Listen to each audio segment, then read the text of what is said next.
وَلَقَدْ يَسَّرْنَا الْقُرْآنَ لِلذِّكْرِ فَهَلْ مِن مُّدَّكِرٍ اعوذ باللہ من الشیطان الرجیم بسم اللہ الرحمن الرحیم اعوذ باللہ من الشیطان الرجیم بسم اللہ الرحمن الرحیم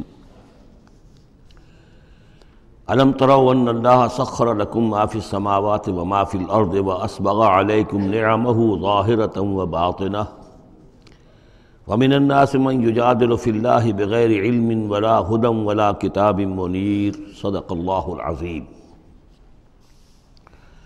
کیا تم نے دیکھا نہیں کہ اللہ تعالیٰ نے تمہارے لیے مسخر کر دیا ہے جو کچھ کے آسمانوں میں ہے اور جو کچھ کے زمین میں ہے؟ یعنی یہ کہ آسمان کے اندر سورج ہے، چاند ہے، یہ سب تمہاری ضرورتیں بہم پہنچانے میں لگے ہوئے ہیں۔ سورج کی تمازت ہے جس سے تمہاری فصلیں پکتی ہیں، اسی سے ہواؤں کا نظام چل رہا ہے، بارشوں کا برسنا، تو یہ سارا معلوم ہوتا ہے کہ تمہارے لیے یہ سب بستر بچھایا ہے اللہ نے اور ساری تمہاری ضرورتیں پوری کی ہیں۔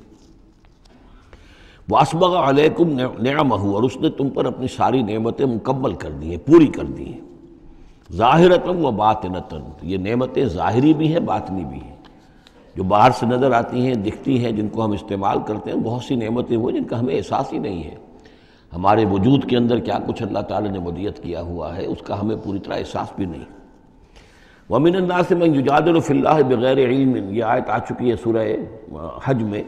لوگوں میں سے کچھ ایسے بھی ہیں جو جھگڑتے ہیں اللہ کے معاملے میں یا اللہ کے بارے میں یا اللہ کی احکام کے بارے میں، اللہ کی آیات کے بارے میں، بغیر اس کے کہ بغیر علم کہ ان کے پاس کوئی علم ہو، ولا ہدن، نہ کوئی رہنمائی اور ہدایت ہے، ولا کتاب منیر، نہ کوئی روشن کتاب ہے۔ وَإِذَا قِيلَ لَهُمُ اتَّبِعُوا مَا أَنزَلَ اللَّهُ قَالُوا بَلْ نَتَّبِعُ مَا وَجَدْنَا عَلَيْهِ آبَاءَنَا، اور جب ان سے کہا جاتا ہے کہ پیروی کرو اس کی جو اللہ نے نازل فرمایا ہے، قرآن اتارا ہے، اس کی پیروی کرو۔ قالوا، وہ کہتے ہیں، بل نتبع ما وجدنا علیہ آباءنا، بلکہ ہم تو پیروی کریں گے اس کی کہ جس کو پر ہم نے پایا ہے اپنے آباء و اجداد کو۔ اور آج کل خاص طور پر یہ لوک ورثہ اور ہماری پرانی روایات، قومی روایات، اور ہماری جو ہیں ہر علاقے کا ایک کلچر ہے، اس کلچر کو زندہ کیا جائے، کروڑ ہر روپیہ ان چیزوں میں صرف کیا جاتا ہے۔ اولو کان الشیطان یدعوہم الی عذاب السعیر، خواہ شیطان ان کو پکار رہا اور بلا رہا ہو، یہ جو باتیں بنا رہے ہیں در حقیقت یہ شیطان کی دعوت اور اس کی تبلیغ ہے در حقیقت، جس کو انہوں نے قبول کیا ہے۔ یدعوہم الی عذاب السعیر، اور وہ انہیں بلا رہا ہے اس جہنم کے عذاب کی طرف۔ وَمَن يُسْلِمْ وَجْهَهُ إِلَى اللَّهِ وَهُوَ مُحْسِنٌ، اور جس شخص نے اپنا چہرہ اللہ کے سامنے جھکا دیا، تابع فرمان کر دیا اپنے چہرے کو الی اللہ، اللہ کی جانب، وَهُوَ مُحْسِنٌ، اور وہ احسان کی روش اختیار کرے، فَقَدِ اسْتَمْسَكَ بِالْعُرْوَةِ الْوُثْقَىٰ، تو اس نے تو مضبوط تھام لیا ہے، مضبوط کنڈے کو، اس کا ہاتھ پڑ گیا ہے۔ یہ سورہ بقرہ میں بھی یہ الفاظ آئے تھے آیت الکرسی کے فوراً بعد۔ فَمَن يَكْفُرْ بِالطَّاغُوتِ وَيُؤْمِن بِاللَّهِ فَقَدِ اسْتَمْسَكَ بِالْعُرْوَةِ الْوُثْقَىٰ وَإِلَى اللَّهِ عَاقِبَةُ الْأُمُورِ، اور تمام معاملات کا انجام آخر کار اللہ ہی کے ہاتھ میں ہے، اللہ ہی تک اس کو لوٹا دیا جائے گا۔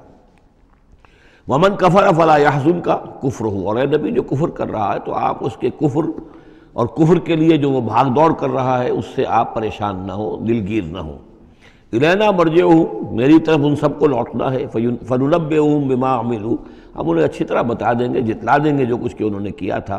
ان اللہ علیم بذات الصدور، یقیناً اللہ تعالیٰ تو جو کچھ سینوں میں چھپا ہوا ہے اس سے بھی واقف ہے۔ نمتعہم قلیلا، ہم انہیں ذرا تھوڑی دیر کے لیے ساز و سامان دے رہے ہیں، دنیا کے اندر یہ مزے لے لیں، مزے لوٹ لیں۔ ثم نضطرہم الی عذاب غلیظ، پھر ہم انہیں کشاں کشاں لے آئیں گے، کھینچ کر پکڑ کر لے آئیں گے اس عذاب کی طرف جو بہت گاڑھا ہے۔ وَلَئِن سَأَلْتَهُم مَّن خَلَقَ السَّمَاوَاتِ وَالْأَرْضَ لَيَقُولُنَّ اللَّهُ، اور جب اگر آپ ان سے پوچھیں کس نے پیدا کیا آسمان اور زمین تو وہ کہیں گے اللہ نے۔ قُلِ الْحَمْدُ لِلَّهِ، کہیے الحمدللہ، ساری حمد بھی پھر اسی کی ہے۔ بل اکثرہم لا یعلمون، لیکن یہ کہ ان کی اکثریت علم نہیں رکھتی۔ للہ ما فی السماوات والارض، آسمان اور زمین میں جو کچھ ہے وہ اللہ کے لیے ہے، اللہ ہی کا ہے، اللہ کی ملکیت ہے، یہ لام تملیک ہے، اللہ کی ملکیت ہے ہر وہ شے جو بھی کچھ ہے آسمانوں میں اور زمین میں۔ ان اللہ هو الغنی الحمید، یقیناً وہ غنی ہے، اسے کوئی احتیاج نہیں، اور حمید ہے، بڑی خوبیوں والا ہے، اپنی ذات میں ستودہ صفات ہے۔ وَلَوْ أَنَّ مَا فِي الْأَرْضِ مِنْ شَجَرَةٍ أَقْلَامٌ، اور اگر جتنے بھی زمین میں درخت ہیں وہ قلم بن جائیں، وَالْبَحْرُ، اور سمندر جو ہے وہ سیاہی بن جائے، جیسے میں یہ مضمون سورہ کہف میں بھی آ چکا ہے۔ قُلْ لَوْ كَانَ الْبَحْرُ مِدَادًا لِكَلِمَاتِ رَبِّي وَلَنَفِدَ الْبَحْرُ قَبْلَ أَن تَنفَدَ كَلِمَاتُ رَبِّي وَلَوْ جِئْنَا بِمِثْلِهِ مَدَدًا، اگر پورا سمندر جو ہے میرے رب کے کلمات کو لکھنے کے لیے سیاہی بن جائے تو وہ سیاہی سمندر ختم ہو جائے گا، لیکن یہ کہ میرے رب کے کلمات ختم نہیں ہوں گے، چاہے اتنا ہی سمندر اور لے آیا جائے۔ وہی مضمون یہاں بھی آ رہا، اور یہ بات نوٹ کی ہے، میں نے کئی مرتبہ آپ کو بتائی ہے کہ اہم مضامین قرآن مجید میں کم سے کم 2 جگہ ضرور ملتے ہیں۔ وَلَوْ، اب وہاں پر صرف سیاہی کا تذکرہ تھا، یہاں سیاہی کے ساتھ قلم۔ وَلَوْ أَنَّ مَا فِي الْأَرْضِ مِنْ شَجَرَةٍ أَقْلَامٌ، اگر جتنے بھی درخت زمین میں ہیں وہ سب کے سب قلم بن جائیں۔ وَالْبَحْرُ، اور سیاہی جو ہے یہاں پہ اب محذوف سمجھیے مدادن، اور بحر جو ہے سمندر جو ہے وہ سیاہی کی شکل اختیار کر لے۔ یمدہ من بعدہ سبعۃ ابحر، اور اس سیاہی کو پھر مزید پھیلائے اور بڑھائے 7 سمندر اور اس کے اندر جو ہے ڈال دیے جائیں۔ ما نفدت کلمات اللہ، اللہ تعالیٰ کی کلمات ختم نہیں ہوں گے۔ اور یہ میں عرض کر چکا ہوں، اس سے مراد کیا ہے کہ ہر شے جو اس کائنات میں ہے اللہ تعالیٰ کے کلمہ کن کا ظہور ہے، تو گویا کہ یہ تمام مخلوقات جو ہے کلمات اللہ ہے۔ اس اعتبار سے ظاہر بات ہے کہ احصاء کرنا ممکن ہی نہیں، اور آج کچھ نہ کچھ ہمیں اندازہ ہے کہ یہ کائنات کتنی وسیع و عریض ہے۔ ابھی تک بڑی سے بڑی ٹیلیسکوپس ایجاد کرنے کے باوجود trillions and trillions and trillions of light years تک تو ہم نے دیکھ لیا ہے، لیکن کائنات کا سرا ابھی ہمیں نظر نہیں آیا کہ یہ شروع کہاں ہوتی ہے ختم کہاں ہوتی ہے۔ تو اس سے اندازہ کریں اللہ تعالیٰ کی خلاقی کا اور اس کی مخلوقات کتنی ہیں۔ تو وہ جتنے بھی کلمات کن ہیں، اگر ان کو لکھنے کے لیے تمام جو ہے زمین کے درخت وہ قلم بن جائیں اور تمام سمندر جو ہیں وہ سیاہی بن جائیں اور 7 سمندر اور بھی اس میں ایڈ کر دیے جائیں، تب بھی یہ کہ اللہ کے کلمات ختم نہیں ہوں گے۔ ان اللہ عزیز الحکیم، یقیناً اللہ تعالیٰ زبردست ہے، حکمت والا۔ اب ادھر تو اس میں تو اللہ تعالیٰ کی تخلیق کی وسعت اور عظمت کا تذکرہ ہو گیا، اب اس کا جو اس کے انتظام کا معاملہ، اس کی تدبیر جو ہے اس میں کس قدر یسر ہے، کتنی آسانی ہے، کتنی سہولت ہے اس کے لیے۔